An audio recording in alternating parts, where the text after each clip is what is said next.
Nous avons entendu et écouté attentivement les arguments que vous nous avez servis pour vous opposer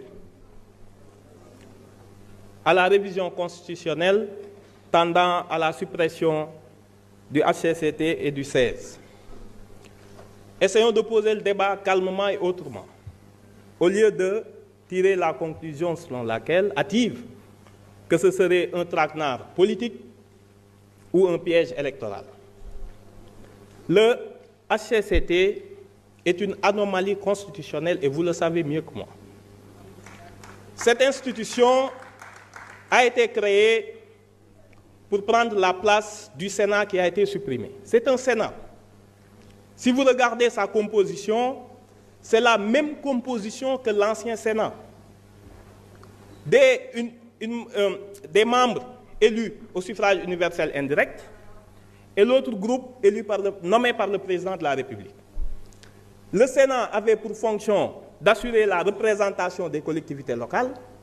Le HCCT est chargé de donner son avis motivé sur toutes les politiques de décentralisation et de servir d'instance de dialogue des collectivités. Quelle est la différence? Aucune.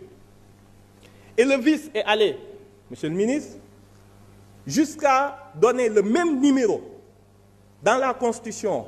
Le 66.1 qui était réservé au Sénat, c'est le même 66.1 qui revient au HCCT. Maintenant, la question qui se pose, et c'est de là que dérive l'anomalie.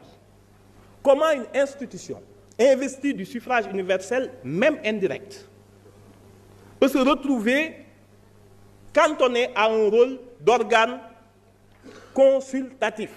Il n'a pas de compétence délibérative. C'est une anomalie. Quand le corollaire du suffrage universel, c'est de pouvoir délibérer, mais pas de donner un avis et un rapport uniquement destiné au président de la République. C'est de cela qu'il s'agit. Et vous n'avez pas lu l'exposé de motifs de la révision. Il est dit que, honorables députés, nous avons entendu et écouté attentivement les arguments que vous nous avez servis